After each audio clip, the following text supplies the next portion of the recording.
Welcome to the deep dive. Today we're taking a closer look at just one source. It's a news report from NTV Kenya about a really tragic incident in Nairobi.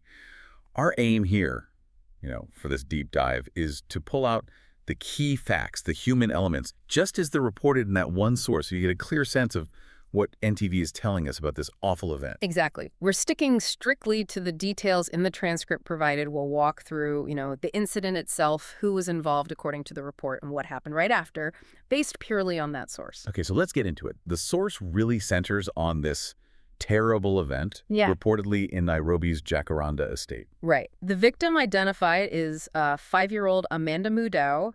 The report says she was allegedly thrown from a balcony. Gosh. And the person accused in the report, that's her uncle, who was apparently under the influence of alcohol. Yeah, and what's really striking and just incredibly sad is how the source describes Amanda before all this. You get this picture of her as like a beam of joy, happy, a darling, Lovely, a very bright girl, often seen in pink braids, the report notes. And there's that detail the report includes, which is just, well, it highlights the horror.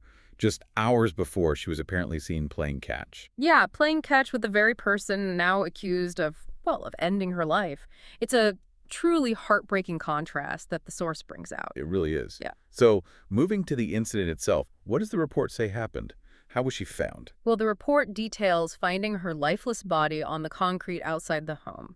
And it includes a specific account from the house help who was apparently there. Okay, what did the house help say, according to the source? According to that account in the NTV report, Amanda was naked, having just come from the bathroom, and then the uncle came in. The house help apparently tried to intervene, tried to separate them before the worst happened. Oh, wow. And then neighbors got involved. Yes. Neighbors, the report says, rushed her to the hospital very quickly. But just tragically, her injuries were too severe. The source states she was pronounced dead hours later. Just awful. Okay, shifting gears a bit to the official side of things. Yeah. What does the report mention about the investigation? Is there an official response noted? Yeah, NTV reports that the sub-county director of criminal investigation is involved, so it indicates the authorities are, trying to get justice and figure out a motive. Right. And the Makadara law courts, according to the source, have given detectives 17 more days to hold the suspect while they investigate further. Okay, 17 days. And the autopsy results were mentioned in the report too, right? What did they find? Yes, the autopsy findings reported are that Amanda died from blunt force trauma to the head. The source says these injuries line up with a fall from a height, but also with repeated assault. Repeated assault too. Yeah. Wow. That detail from the report adds another really grim layer, doesn't it? It does. It makes it even more complex and horrifying. I can only imagine the community's reaction. How does the NTV report describe how residents are feeling? Well, the source uses terms like Jakaranda horror. It really conveys how shaken people are and obviously notes the family is just shattered. Understandably. Yeah, and it includes quotes from residents expressing pain, calling it cruel, saying she didn't deserve this. Some specifically mention how, bubbly and charming she was, just finding it hard to believe. Yeah.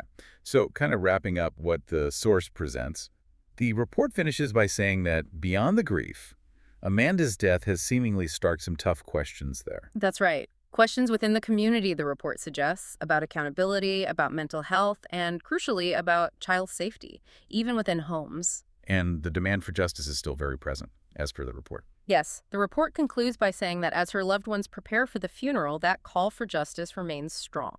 So we've done our deep dive into this single NTV Kenya report. We've covered the tragic incident involving Amanda, the reported details on the investigation and the autopsy, and those difficult questions the source suggests this event has raised for everyone there. And really, this whole account brings up something important for you, the listener, to think about. When something this devastating happens, how does a community, as reflected in the source's reporting, start to really confront these tough issues of safety and accountability, especially within the privacy of their own homes?